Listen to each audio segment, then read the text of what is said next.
اللهم صل على سيدنا ومولانا محمد وعلى آل سيدنا مولانا محمد وبارك وسلم علیہ۔ اللہ رب العزت کا بڑا احسان کہ اس کا باری تعالیٰ نے اپنے پیارے محبوب آقا علیہ الصلوۃ والسلام کے صدقے ہمیں یہ توفیق عطا فرمائی کہ ہم اللہ اور اس کے رسول کے ذکر کی محفل میں بیٹھے ہوئے ہیں۔ یقیناً مصروفیات سب کی ہوا کرتی ہیں، یہ ظاہر ہے ہماری زندگیوں کے روز و شب ہیں، لیکن ان تمام مصروفیات کے باوجود اگر ہم اللہ اور اس کے رسول کے رضا کی خاطر یا جمع ہوئے ہیں اور اس کے ذکر کی خاطر، تو یقین جانیے کہ مہنگا سودا نہیں ہے، کہ یہی وہ ذکر ہے کہ جس کی برکت کی وجہ سے ہمارا دین اور دنیا تمام ہمیں نعمتوں سے مزین ملتی ہیں، کہ اللہ رب العزت کے خصوصی نعمتوں کا ادراک ہوتا ہے اور ہم پر چھما چھم رحمتیں برس رہی ہوتی ہیں۔ وجہ اس کی یہ ہے کہ ہم خالصتاً اللہ اور اس کے رسول کے ذکر کی وجہ سے آئے ہوئے بیٹھے ہیں، کوئی اس میں عمل دخل کسی اور چیز کا نہیں ہے۔ ایک تو بات یہ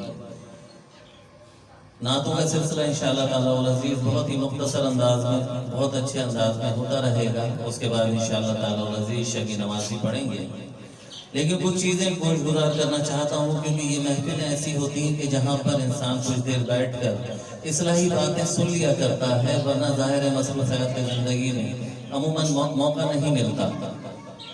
تو ہمارے پیارے نبی صلی اللہ علیہ وسلم کی یہ محفل سجی ہوئی ہے، تو کیوں نہ انہی کی بات کی جائے کہ اللہ رب العزت ہو یا اس کا پیارا محبوب، ساری کائنات بھی مل کر اگر اس کی بڑائی نہ بیان کرے تو ان کی بڑائی میں کوئی فرق نہیں آتا۔ اندازہ کیجئے، سب سے بڑی ذات اللہ رب العزت کی ہے، اسی نے پوری کائنات بنائی، 7 زمینیں اور 7 آسمان بنا دیے، اس کے درمیان میں جو چیزیں تھی وہ بھی بنا دی، 6 دن میں مکمل کر دیا، اور سب سے پہلے اپنے محبوب کے نور کو اپنے نور سے تخلیق فرمایا۔ صرف اللہ رب العزت رب العالمین، اس کا محبوب رحمت للعالمین، بس یہی دو سے پوری کائنات سجی ہوئی ہے، رونق افروز ہے، باقی تو تمام چیزیں علیحدہ سے معاملات ہیں۔ اللہ رب العزت نے کتنا کرم فرمایا کہ اس نے اپنا پیارا محبوب بھی ہمارے درمیان میں بھیج دیا۔ کوئی اپنے محبوب کو کسی کے بعد بھیجتا ہے؟ بیٹا بات سنیے، یہیں بیٹھ جانا، سامنے نہیں آنا، ٹھیک ہے؟ میں یہیں رہنا۔ اللہ کے محبوب کو جب اس نے بھیج دیا تو بے تحاشا انعام و اکرام اور نعمتیں دینے کے باوجود بھی اس نے کبھی احسان نہیں جتایا، لیکن احسان جتایا تو اپنے محبوب کو بھیجنے کے بعد، کہ ہم نے حضرت انسان پہ بڑا احسان کر دیا کہ اپنے محبوب کو ان کے درمیان میں بھیج دیا۔ اندازہ کیجئے کتنا قیمتی اور کتنا اعلیٰ نبی، اور اس اعلیٰ نبی کے ہم اعلیٰ امتی، تو پھر ہمارا ظرف بھی اعلیٰ ہونا چاہیے۔ ہم جب دنیا کے جھمیلوں میں لگتے ہیں تو در حقیقت صحابہ کرام بھی فرماتے تھے کہ ایک دفعہ سیدنا ابو بکر صدیق رضی اللہ تعالیٰ عنہ کہنے لگے کہ میں منافق ہو گیا، رونے لگے، بارگاہ رسالت میں پہنچے، سرکار نے پوچھا کیا ہو گیا؟ کہلے یا رسول اللہ صلی اللہ علیہ وسلم، آپ کے درمیان بیٹھتے ہیں تو دل کی کیفیت کچھ اور ہوتی ہے، جب آپ تشریف لے جاتے ہیں تو دل کی کیفیت بدل جایا کرتی ہے۔ یہ عالم ہے صحابہ کرام کا، جنہیں جنتوں کی بشارتیں دی ہوئی ہیں، لیکن ان کو شب و روز کیسے گزرتے ہیں؟ عبادتوں میں گزرتے ہیں، راتیں جاگتے میں گزرتی ہیں، روتے ہوئے گزرتی ہیں، اللہ سے معافی اور تلافی کرتے ہیں۔ مدینے میں لوگوں نے شکایت کی کہ اب جلنے کی، گوشت کی جلنے کی بو آتی ہے، کہ کہیں کوئی غلط کام تو نہیں ہو رہا، لوگ ڈر گئے، خوف کھانے لگے۔ آقا علیہ السلام سے شکایت ہوئی، رسول اللہ صلی اللہ علیہ وسلم مسکرائے، کہنے لگے ابو بکر رات میں اللہ کا ذکر کرتا ہے، یہ ذکر کی گرمی ہے، اس کی برکت ہے، جس کی وجہ سے گوشت کی جلنے کی بو آتی ہے۔ اندازہ تو کیجئے، سیدنا ابو بکر صدیق رضی اللہ تعالیٰ عنہ، 4 پشتیں ان کی صحابی، والد بھی صحابی، والدہ بھی صحابی، خود بھی صحابی، زوجہ بھی صحابی، بچے بھی صحابی، بچوں کے بچے بھی صحابی، واحد صحابی رسول ہیں جن کی 4 پشتیں صحابی رسول کے منصب پہ فائز ہیں۔ کائنات میں انبیاء علیہ السلام کے بعد امت میں سب سے زیادہ مقام اور مرتبہ والی ذات پاک اگر کوئی ہے تو سیدنا ابو بکر صدیق رضی اللہ تعالیٰ عنہ کی ہے۔ اور آپ کیا کیا کرتے تھے؟ کئی بار اپنی زبان کو پکڑ کے کہتے تھے کہ اس نے کئی موقعوں پہ مجھے رسوا کرایا۔ سیدنا ابو بکر صدیق رضی اللہ تعالیٰ عنہ کی یہ شان ہے کہ وہ اپنی زبان کو پکڑ کے کہتے ہیں کہ اس نے مجھے کئی موقعوں پہ رسوا کروا دیا۔ سوچئے ہم جیسے لوگ کچھ کہہ جاتے ہیں تو اس کے بعد دلیلیں دیتے ہیں، کہتے ہیں کہ ہماری زبان سے جو نکلا صحیح نکلا، ہم تو صحیح ہیں، ہماری انا آڑے آتی ہے، شیطان ہمیں برگلاتا ہے، ہمارے قلب کے اندر کٹن ہے، جلن ہے، صفائی نہیں ہوئی ہے، اس کو پاک کرنا ہے۔ کیسے ہوگی؟ اللہ کے ذکر سے ہوگی، رسول کے ذکر سے ہوگی۔ جو شخص نادم رہتا ہے، جو عاجز رہتا ہے، اللہ رب العزت کی خصوصی اس پہ توجہ رہتی ہے، اس کا قلب نرم ہو جایا کرتا ہے، اشک بار رہتا ہے۔ ذرا سا اللہ رسول کا ذکر ہوتا ہے۔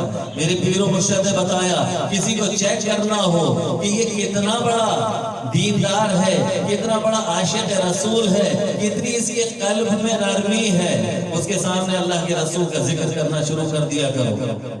اس کے سامنے جب اللہ کے رسول کا ذکر کرو گے تو کھل کے باہر آئے گا۔ اگر کھل کے باہر نہیں آ رہا تو اندر سے خالی ہے۔ ایسا نہیں ہے کہ ہم چیک اینڈ بیلنس ہی کرنا شروع کر دیں، لوگوں کو امتحانات میں ڈال دیں، ایسا نہیں ہے۔ لیکن بات اپنی جگہ کہ جب اپنے پیارے کا ذکر ہوتا ہے تو کیوں نہ جھومے انسان۔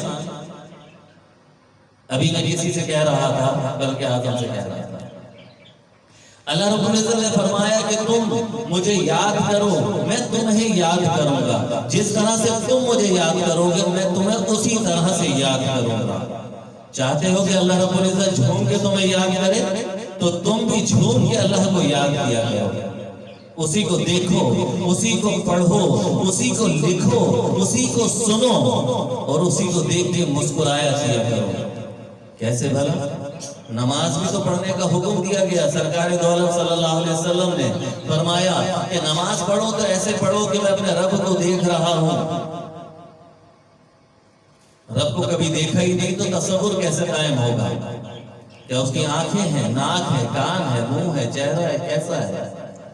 قرآن میں بتایا، سرکار دو عالم صلی اللہ علیہ وسلم نے سکھایا، بزرگان دین نے تعلیم دی کہ جس طرف بھی دیکھو گے تمہیں رب کا چہرہ نظر آئے گا، اپنے چہرے کو اس کے چہرے کی طرف کر لو۔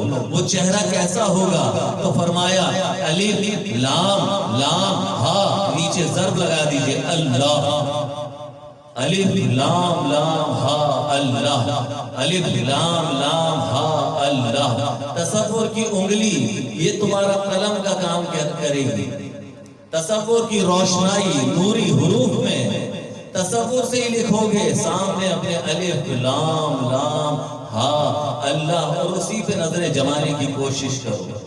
یہی ہے کہ میں نے اپنے رب کو دیکھا، اس طرح دیکھ کے نماز پڑھنی ہے۔ اسی کو کہتے ہیں نماز کا قائم کرنا۔ کم و بیش قرآن پاک میں 700 مقامات پہ آیا ہے نماز کے قائم کرنے کا۔ ہم نماز پڑھتے ہیں، نماز قائم نہیں کرتے۔ کتنے ہی لوگ دیکھے ہوں گے عمریں بیت گئی، ضعیف ہو گئے، نمازیں پڑھتے ہیں، کیسے پڑھتے ہیں؟ نماز پڑھ لیتے ہیں۔ چابی والا گنڈا دیکھا ہے؟ اس میں چابی بھر دو، ٹک ٹک ٹک ٹک ٹک ٹک کر کے وہ اپنے سارے کام کر دیتا ہے۔ عادت پڑ گئی نا، ابا نے سکھا دی تھی، جیسی سکھا دی تھی، ابا کو بھی نہیں آتی تھی، انہوں نے بھی ویسی سکھا دی تھی، وہ بھی ویسی پڑھ کے چلے گئے، دادا وہ بھی ویسی پڑھ کے چلے گئے، میں بھی ویسی پڑھا جا رہا ہوں، آگے والے بھی سب پڑھے جا رہے ہیں۔ ایسے لوگوں کے لیے اللہ رب العزت نے قرآن میں فرما دیا کہ خرابی ہے ان نمازیوں کے لیے جو اپنی نماز کو برباد کرتے ہیں۔ ہلکی عبادت نہیں ہے کہ بس جس طرح سے دل چاہا جھٹکے والا وضو کر لیا، جیسے جو کپڑے پہنے ہوئے آستینیں چڑھی ہوئی ہیں، ملاکھڑے میں آ رہے ہیں، سر پہ ٹوپی ہے نہیں ہے، عاجزی انکساری کا منبع بنے ہوئے ہیں، بس جہاں دل چاہ کے کھڑے ہو گئے، مست و مجذوب بنے ہوئے ہیں۔ شرم آنی چاہیے۔ اللہ رب العزت کتنی اعلیٰ مرتبہ ہستی کا مالک، اس نے رحم کر دیا، اپنے محبوب کو معراج کی شب بلا لیا، اتنا پیارا محبوب اعلیٰ منصب پر اسے فائز کیا ہوا، اعلیٰ عبادت نماز تحفے میں دی گئی، کس کے لیے پہنچائی؟ اعلیٰ امت کے لیے تحفے میں پہنچائی۔ ہم اس نماز کا کیا بیڑا غرق کر رہے ہیں؟ نماز پڑھ رہے ہوتے ہیں، دماغ کہیں اور چل رہا ہوتا ہے، باتیں کہیں اور چل رہی ہوتی ہیں، یعنی ہمارے تو کام ہی نہیں ختم ہو رہا ہے نا، زندگی گزری چلی جا رہی ہے، کام ہی نہیں ختم ہو رہا ہے۔ آدمی ختم ہو جاتا ہے، کام رہ جاتے ہیں تو بولتے ہیں کوئی اور کر لے گا، نہیں کروں گا تو ہوگا، ورنہ تو کوئی اور کر ہی نہیں سکتا۔ کتنے قبرستان بھرے پڑے ہیں ان لوگوں سے جو کہا کرتے تھے کہ میرے بغیر تو کام ہی نہیں چلے گا۔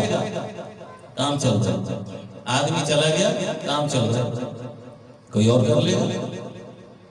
اتنی قیمتی عبادت، اتنی قیمتی امت، اپنے منصب کو پہچانیے، اپنے آپ کو پہچانیے۔ جس نے اپنے نفس کو پہچان لیا اس نے اپنے رب کو پہچان لیا۔ نفس کیا ہے؟ جو ہمیں ہر چیز کی توجہ دلاتا ہے، دیکھنا، سننا، بولنا، ٹھیک ہے نا، یہی تو نفس کے معاملات ہیں۔ وہ جسم تیار کرو جو قبر کے اندر جائے گا۔ ہم تیاری کس کی کرتے ہیں؟ دنیا کی تیاری کرتے رہتے ہیں، جبکہ تیاری کہاں کی کرنی ہے؟ وہاں کرنی ہے۔ یہ جسم چلا جائے گا، جب اس نے ختم ہی ہونا ہے تو بیکار ہو گیا۔ کائے کی جزا اور کائے کی سزا، سزا کسے ملے گی؟ جسم کو ملے گی نا۔ جسم میں کچھ رہا ہی نہیں تو اس کو کیا محسوس ہوگا؟ جب کچھ بھی نہیں محسوس ہوگا تو راحت کیسے محسوس ہوگی؟ یہی تو اندر جا کے دیکھے گا، سنے گا، بولے گا۔ جب سوال کیے جائیں گے کون بولے گا؟ کوئی پڑوسی آ کے بولے گا، میرا دوست بولے گا، میں ہی بولوں گا۔ تو وہاں کی زبان کیسی ہونی چاہیے اس کی تیاری کریں، وہاں کی سماعت کیسی ہونی چاہیے اس کی تیاری کریں، وہاں کی بصارت کیسی ہونی چاہیے اس کی تیاری کریں۔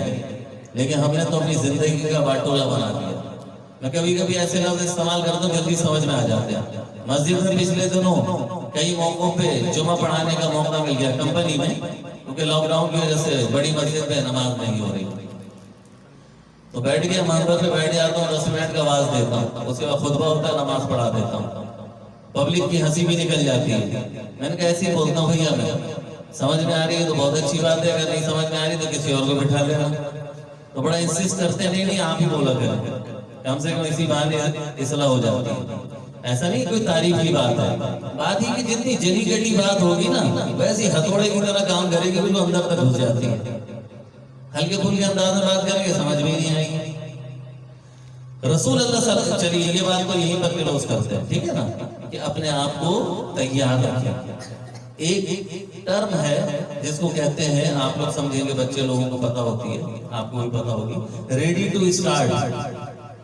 جب پورا پروسیس کمپلیٹ ہو جاتا ہے، یا اس کے یوں سمجھ لیجیے کہ ایک جو ہمارے یہاں وہی پورا ایک سسٹم، انٹرلاکنگ سسٹم پورا چیک ہو جاتا ہے، یعنی بالکل ریڈی ہو گیا، اب ریڈی ٹو اسٹارٹ، یعنی بٹن دبانا ہے، اس کے بعد اسٹارٹ اپ ہو جائے گا، شروع ہو جائے گا۔ تو ایسے ہی مرنے کے لیے تیار رہیے، ریڈی ٹو اسٹارٹ۔ کبھی بھی موت آئے گی گانے لگا لیجیے، شوق پیدا کیجیے، شوق ہوگا تو اس کے لیے تیاری بھی اچھی ہوگی۔ دیکھ لیا جائے گا، کون دیکھے گا؟ کیسے دیکھ لو گے؟ اتنے بڑے پھٹنے نہ ہو، مر کے تو دیکھو خود خبر ہو جائے گی کہ کیا کر کے آ گیا۔ وہ بھائی کوئی بچانے والا نہیں ہوگا، 4 فٹ نیچے جائیں گے، اکیلے ہی ہوں گے، اتنی برابر میں جگہ ہوتی ہے کہ ہل بھی نہیں سکتے، نہ کھڑے ہو سکتے، اندھیرا علیحدہ، گرمی علیحدہ، کیا کرو گے بھائی؟ نہیں، وہی قبر جنت کا باغ بنے گی۔ کب بنے گی؟ جب چاہو گے ویسا بنے گی۔ اللہ رب العزت کہتا ہے میں تمہارا گمان ہوں، جیسا چاہو گے میں ویسا کر دوں گا۔ تو گمان کو اچھا کر لیجئے، لیکن اس کے لیے کوشش کیجئے، نماز کو برباد نہ کیجئے۔ 5 وقت کی نماز پڑھی، پتہ چلے مجھے مار دی، روزانہ پڑھے جا رہا ہے، ٹھکا ٹھک ٹھکا ٹھک، ماتھے پہ کالا نشان بھی پڑ جاتا ہے بہت سارے لوگوں کا۔ چلو بھائی ٹھیک ہے، بہت اچھی نماز پڑھ رہا ہوں، نہیں، قیمتی عبادت ہے، قیمتی امت ہو، قیمتی تحفہ ہے، تحفے کو ناس نہیں کرتے۔ کسی کا تحفہ ہوتا ہے اس کی تعظیم کی جاتی ہے۔ اللہ نے تحفہ بھیجا ہے امت رسول صلی اللہ علیہ وسلم کے لیے، اس کی تعظیم کیجئے، شوق پیدا کیجئے۔ بار بار کہنے کی ضرورت نہیں، نماز پڑھ لیا کرو بیٹا۔ کیا رب نے نہیں کہا؟ کیا رسول اللہ صلی اللہ علیہ وسلم نے تعلیمات نہیں دی؟ کیا قرآن پاک میں بار بار ارشاد نہیں ہو رہا؟ نماز کو قائم کیجیے، اہتمام سے پڑھیے. کوئی نہیں کہتا کہ پورے دن ہی پڑھتے رہیے، آپ اور بھی کام کیجیے، کوئی مسئلہ نہیں، لیکن نماز جب پڑھیں تو پورے خالصتاً اللہ کے ہو کے پڑھیے. یہی تصور کیجیے کہ میں اللہ کو دیکھ رہا ہوں. ورنہ یہ تصور کر لیں کہ اللہ مجھے دیکھ رہا ہے، تو اللہ تو سبھی کو دیکھ رہا ہے. ایسا سوچنے میں کون سا قیامت ہو گئی، کون سا آپ نے تیر چلا دیا. مزیدار آئٹم کیجیے کہ میں اللہ کو دیکھ رہا ہوں. سلطان باہو رحمۃ اللہ علیہ فرماتے ہیں کہ جو اللہ کا اسم ہے، جو اللہ کا اسم ہے یعنی نام ہے، جو اللہ کا اسم ہے وہی اللہ کا جسم ہے. سنیے سے پہلے یہ بھی بات، جو اللہ کا اسم ہے وہی اللہ کا جسم ہے. الف لام لام ہا اللہ، اسی کو دیکھیے، اسی کو سنیے، اسی کو پڑھیے، اسی کو لکھیے. تصور قائم کرتے رہیں گے انشاءاللہ تعالی العزیز ایک دن قائم ہو جائے گا. جب یہ قائم ہو جائے گا تو نماز قائم ہو جائے گی. اس تصور سے جب نماز پڑھیں گے تو ہزاروں نمازیں اس ایک نماز میں قربان جو اس تصور سے پڑھی جائے. کیا ہی اچھا ہو کہ ساری نمازیں اسی تصور میں پڑھی جائیں کہ میں اللہ کو دیکھ رہا ہوں. ایک بات تو یہ ہو گئی. دوسری بات، رسول اللہ صلی اللہ علیہ وسلم نے فرمایا کہ اے ابن آدم یعنی اے انسانوں، کہ ایک انسان کی حرمت کعبۃ اللہ سے زیادہ ہے. انسان کی حرمت، تعظیم، عزت کعبۃ اللہ سے زیادہ ہے. کعبے کے اندر جاتے ہیں، طواف کرتے ہیں، دیواروں کو چومتے ہیں، حجر اسود کو چومتے ہیں، ہاتھ لگاتے ہیں، سینہ لگاتے ہیں، دعائیں کرتے ہیں، کتنا معتبر، پیر بھی نہیں کرتے، اور انسان کی گد بنا کے رکھی ہوئی، بے وقوف بنا رہے ہیں. اللہ کے محبوب جو کہہ رہے ہیں ہم بالکل الٹی چال چل رہے ہیں. پلہ مچھلی آپ تو جانتے ہوں گے، دریا کی روانی یوں ہوتی ہے وہ چلتی ہے الٹی سائڈ ہے، تو ہم لوگ بھی پلہ مچھلی کی طرح ہو گئے کہ اللہ رب العزت سکھا رہا ہے جو اس سمت میں ہم جا رہے ہیں دوسری سمت میں. کہ اللہ کے رسول صلی اللہ علیہ وسلم فرما رہے ہیں کہ تعظیم، انسان کی تعظیم کرو، انسان کے ساتھ مربت کرو، رحم کرو، محبت کرو، اس کا ادب کرو. بڑوں سے فرمایا کہ بچوں کی عزت اور احترام کیا جائے، تعظیم کرو. کیوں؟ شفقت کرو، اس لیے کہ اس کے گناہ تم سے کم ہیں، اس کے گناہ تم سے کم ہیں. بچوں سے کہا کہ بڑوں کی تعظیم کرو، عزت کرو، احترام کرو. کیوں؟ کہ ان کی عبادتیں تم سے زیادہ ہیں. کرائٹیریا بنا دیا، ان کی عبادتیں زیادہ ہیں لہذا تمہاری عبادتیں اتنی نہیں ہیں، اس لیے تعظیم کرو. ان سے کہہ دیا جتنی تمہاری عمر ہے گناہ بھی بہت زیادہ ہو گئے ہوں گے، پکڑ بھی ہو سکتی ہے، تو لہذا شفقت کرو بچوں کے ساتھ، غنیمت جانو ان کے گناہ کم ہیں. لڑائی ختم کروا دی نا. ہماری تو لڑائی ہی نہیں ختم ہوتی. ہماری زبانوں کے نشتروں سے جب تک سامنے والے کو چھٹی نہیں کر دیں گے مزہ ہی نہیں آئے گا. ٹکاک سے جب باتیں نہیں کرتے نا تب تک مزہ نہیں آتا. جب تک چھیڑ نہ دوں، جب تک طنز نہ مار دوں، جب تک دوسرے کو سل بٹے پہ جیسے رگڑ کے پیس نہ دوں زبانوں سے، مزہ ہی نہیں آتا. اپنی بات منوا نہ لوں. 35 سال میرے پیر و مرشد کی تعلیمات اس نے کبھی نہیں سکھایا ایسا وظیفہ، کبھی نہیں سکھایا ایسے عملیات کہ جس میں کوئی الٹا لٹک جاتا ہے یا قرا بازیاں کھاتا ہے، یا جن الٹ دیتا ہے یا کوئی اور چیز آ جاتی ہے، آسمانوں سے چیزیں نیچے آ جاتی ہیں، زمین سے اڑ جاتی ہیں. نہیں، ہمیشہ سکھایا تو انسانیت کی خدمت سکھائی. اسی سے درجات بلند ہوں گے. کسی کا باپ نہیں روک سکتا انسان کو ولایت کے حاصل کرنے کے سے. انسان کی تعظیم کیجئے، اس کی خدمت کیجئے، بس یہی طریقہ ہے. ولایت بھی حاصل ہوگی، جنت بھی حاصل ہوگی، دین بھی سمجھ جائے گا، دنیا بھی سمجھ جائے گا. ایسا ہی ہے، غلط نہیں کہا. پیارے نبی صلی اللہ علیہ وسلم کی بھی تعلیمات یہی تھی. آپ نے فرمایا کہ امت کے بوڑھے شخص کی عزت کرنا میری عزت کرنے جیسا ہے. رسول اللہ صلی اللہ علیہ وسلم کی تعظیم فرماتے ہیں، درود پاک پڑھتے ہیں، محفلیں سجاتے ہیں، کسی بوڑھے کی عزت کرنے کے لیے تیار نہیں. منافق ہوئے چلے جا رہے ہیں، باتیں بہت بناتے ہیں. میں بھی باتیں بنا رہا ہوں، لیکن الحمدللہ میرے سر پر قرآن رکھ دو اور پوچھو کہ میں کیا کرتا ہوں کیا نہیں کرتا. انشاءاللہ تعالی مجھے بھی جنت میں جانے کا شوق ہے. اپنے رب کے سامنے شرمندہ نہیں ہونا چاہتا. نہ اس شخص کو شرمندہ کرنا چاہتا ہوں جس نے 35 سال میری تربیت فرمائی ہے، اس میں آنچ نہیں آنے دوں گا۔ لگنے میں تو بہت ساری چیزیں لگتی ہیں، جیسے سامنے اگر دیکھو بولے سامنے کوئی شخص کھڑا ہوا لگ رہا ہے، ہو سکتا ہو یا نہ ہو سکتا کوئی کپڑا لٹکا ہوا ہو، وہ ہل رہا ہو، نظر نہیں آ رہا مجھے، تو لگنے میں اور ہونے میں بہت فرق ہوتا ہے۔ کسی کو کچھ لگ رہا ہوتا ہے، لیکن یہ تعلیمات رسالت امام صلی اللہ علیہ وسلم ہے کہ رسول اللہ صلی اللہ علیہ وسلم نے فرمایا کہ میرے امت کے بوڑھے شخص کی عزت کرنا میری عزت کی طرح ہے۔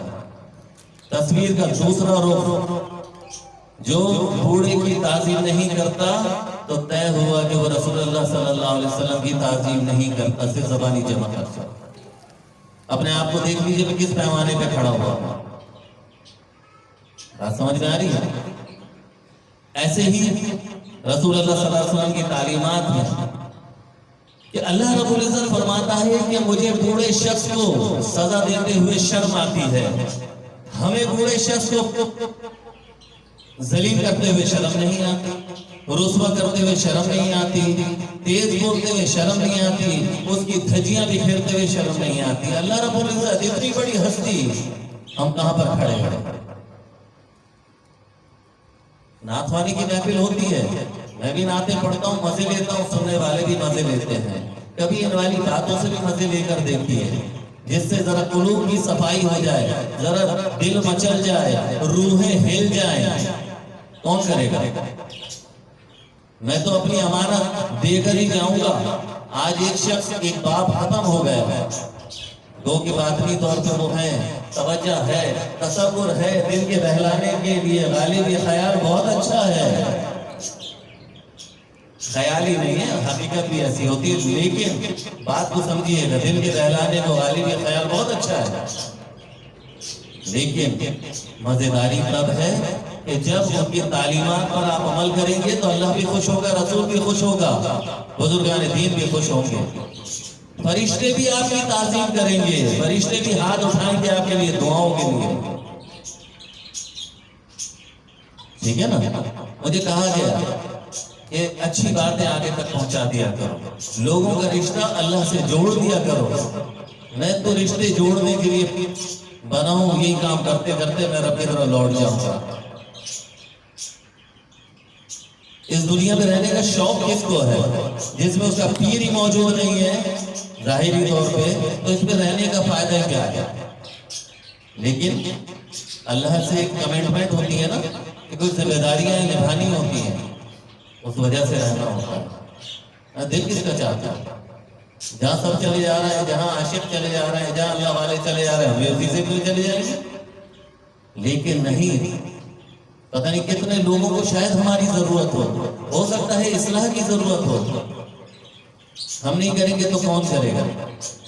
تعلیمات ہیں، پہنچانی ہے، امانت ہے، دے کر جانا ہے، اگر دے کر نہیں جائیں گے تو پوچھ لیے جائیں گے کہ تجھے سکھایا تھا اتنے عرصے، تو نے بتایا کیوں نہیں؟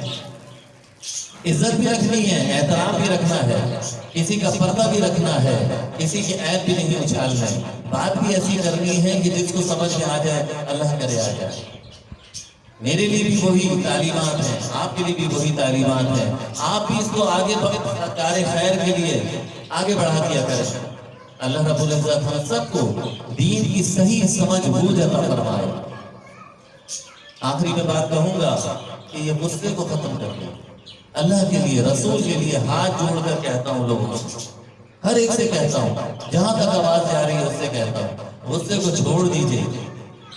اللہ کے رسول صلی اللہ علیہ وسلم فرماتے ہیں، بزرگان دین فرماتے ہیں، ہمارے پیر مرشد فرماتے ہیں، یہ غصہ انسان کی روحانیت کو کھا جاتا ہے، بالکل ایسے کھا جاتا ہے جیسے آگ میں لکڑی ڈالتا جل کے خاکستر ہو جائے گی، آپ کی روحانیت کو کھا جاتا ہے، غصے میں انسان حواس کھو بیٹھتا ہے۔ رسول اللہ صلی اللہ علیہ وسلم نے فرمایا کہ غصے کو پی جاؤ، غصے پہ قابو پاؤ۔